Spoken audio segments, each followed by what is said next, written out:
Hey guys, BBI here. I want to stop and say thanks for tuning in and checking out whatever the video is about that's about ready to come up next. If you could take a minute and hit subscribe, I'd greatly appreciate it. And if you enjoy what you've seen here, make sure to hit the like button. We'd greatly appreciate your support. Anyhow guys, all that aside, let's get on with the show.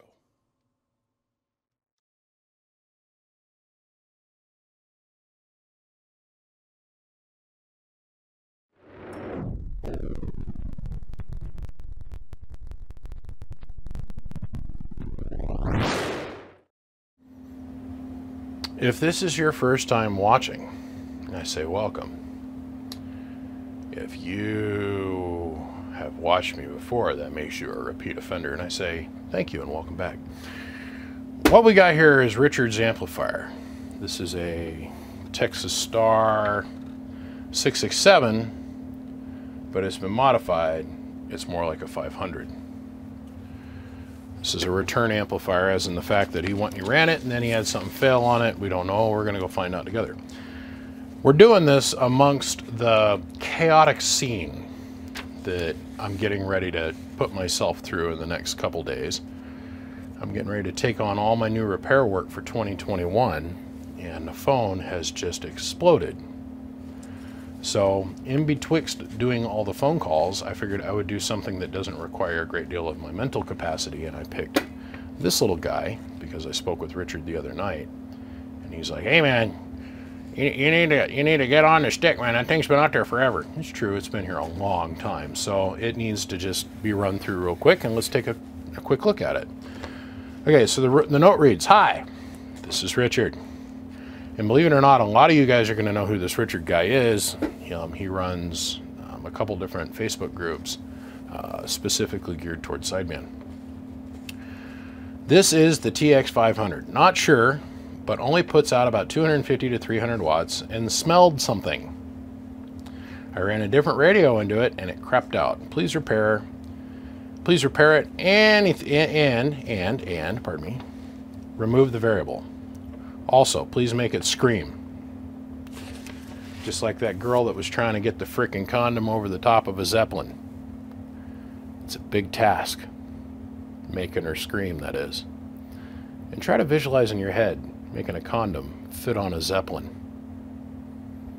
It says one size fit all, doesn't it? Let's take it apart. Let's see what we got going on the inside.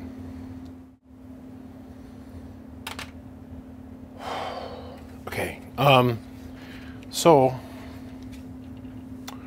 what we have here is we've let the 10 ohm smoke out of this resistor, which tells me that this transistor is obviously bad. But we've seen this before with this particular amp. So we have to ask ourselves, why? A simple question, right? Sometimes the answer isn't directly in front of us. This is previously was worked on by Gatekeeper. And that has nothing to do with why this transistor has failed. I'm just pointing it out. There's very indicative handiwork from Gatekeeper, like the voltage regulator on the fan circuit, which is attached to the keying circuit over here in the corner. The very, very well thought through solder joints on the switches and shit that he's obviously done. Winning.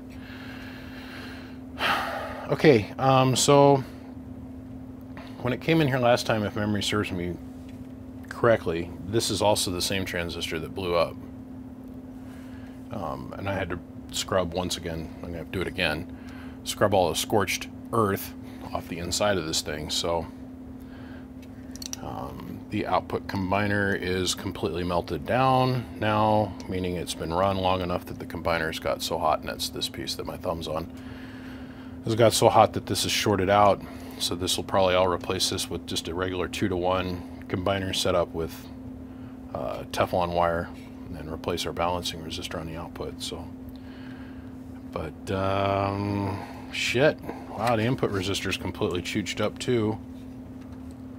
That's some scorched earth technology right here. You know, little Hiroshima action going on there with that resistor. So we'll replace that as well. And let's go figure out what's going on with this one transistor. 99% of the time, It's not any of the components that surround it. It has something to do with, there's shit either underneath the transistor, but since I've been in here and worked on it already, I highly doubt that. So we'll have to take a look. We've had these caps fail in the past and blow 12 volt current right through them. This little resistor, this capacitor here, which charges this whole circuit with 12 volts, and it kills both the transistors. That could be part of the problem, but first step is we'll pull these two resistors out, and we'll pull the two transistors out, and we'll be back. Shoosh. Okay, so here we are a few hours later. Let's go on in here and I'll show you guys something. I cannot believe this happened again, because we did this in the first video, I know. I might have not shown it on video, but I've done this already once. So I'll show you what I'm talking about. 99% of the time we have this problem. And this is one of these ones that's really tough to figure out. I had a 4-pill that I kept popping 1 pill in it. I changed the pill out, and I mean, the heatsink thermal compound tells a story here. But I changed the pill out, and it'd run for a day or two, and then the guy would be back here, local dude. Couldn't figure it out, couldn't figure it out, couldn't figure it out. I'm testing all the parts, ripped the whole board apart a couple times. And I finally got down in here and I cleaned it. I cleaned into the pill pocket. This is before I knew better. You know, this is one of these things called life experience where you learn it. Makes it really valuable when you get a little bit older. It's accumulated bag of knowledge. You know, the shit that we all keep betwixt our ear holes in the gray matter that we learn over do and fail time in life. Watch.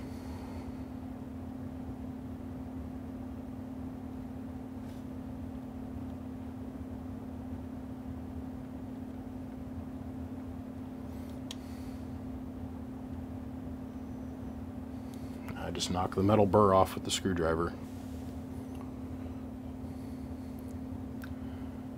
What we figured out, let's manual this bitch. What we figured out with that other amplifier is that it just takes a little tiny piece of metal to be burred up from underneath on the heatsink, because the hole isn't chamfed enough, chamfered, countersunk, bored in, that when you put the thread in for the screw, you thread it into the heatsink, sometimes a little piece of aluminum will burble up out of the threads, and it'll sit underneath the transistor and keep the transistor from making flat contact. It's really important that I'm able to focus on this there, camera. You gotta do your job. You've only got 15 jobs you do, but this is like the most important one.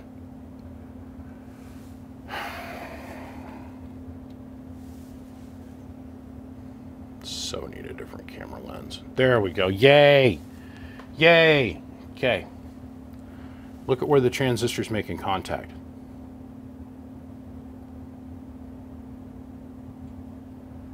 Look at the pattern in the heatsink compound. Look at the pattern in the heatsink compound. And we go over here and we look at its opposed pill pocket. One that's next to it. Oh, there we go. Okay.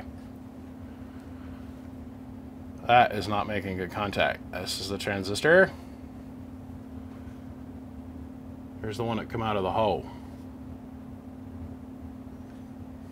Another hole.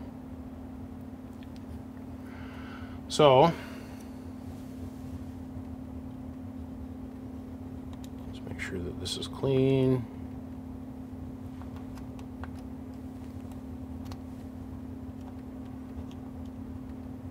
Yeah, there's the lip. That's the burr. Okay, so we're going to clean out the pill pockets, and then I'm going to chamfer with another drill bit. I'm going to take and chamfer all 4 of these holes, and we'll clean it out again, and then we'll reassemble. I think that's what our problem is. Now I got to test both these transistors and find out what's good, what's bad here. So I'm going to go back and answer phone calls. I'll be back with the next little segment here in a minute. Throat's getting hoarse. A lot of phone conversations today. 37. So this is his paired partner. It's the one that came out of the back hole. This is the one with the burned 10 ohm resistor.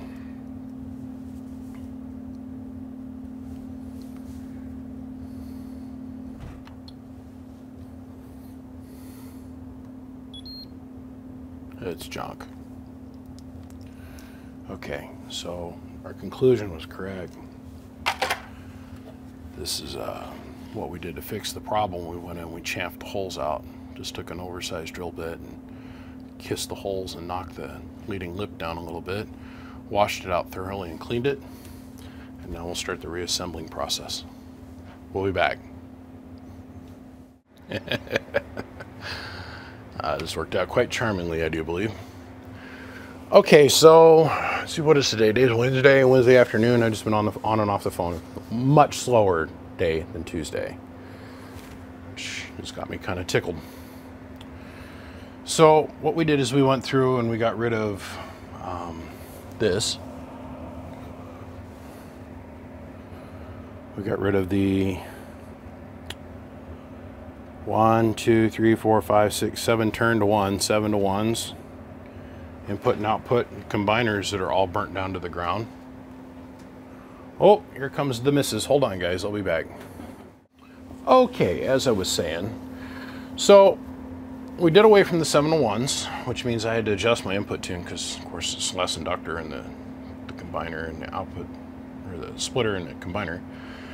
And we've got 2 transistors in here. The one that came out had a gain of 37, and I matched it up with another one that had a gain of 35. It's only 2 apart. It's pretty close. Actually really tickled with how this is working. He said he wanted to make it scream, so that's where we're at with the meter. It starts at 0, stops at 328, centers at 164. We're measuring from 0 to -50. And let's put a radio in it. That's the radio. Now I'll put the amp in it. I'll live with that. That makes me very happy. Let's come over here. Let's establish our level of drive. That's 1,000 watt in peak envelope power. There in the middle is 1,000 in average. And one on the far left is reflect and 5 watts. So first let's run ourselves just the radio. We're going to use our striker derail, striker 955.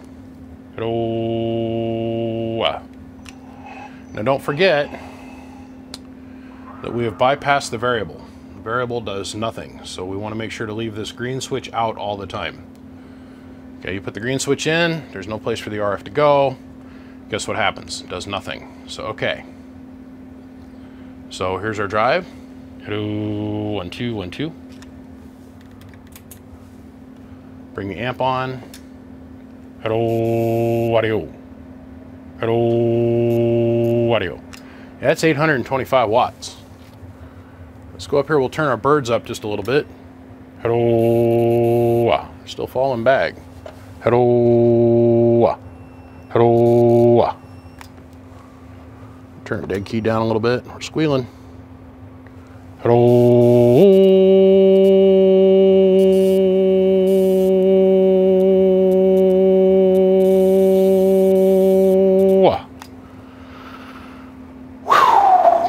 Thank God Mama built me with big old lungs. Okay. Let's turn our bird back down. Leave our peak all the way up.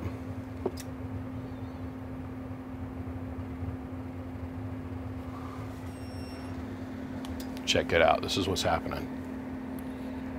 Every time I get the microphone a little bit too close to the amp,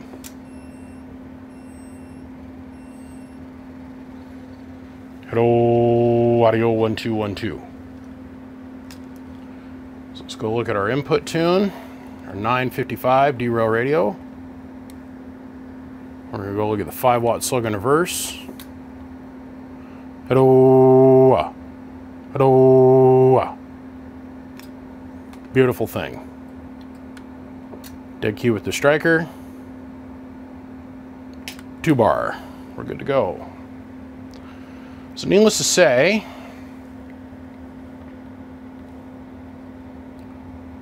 this little thing is working good. One thing I haven't checked yet,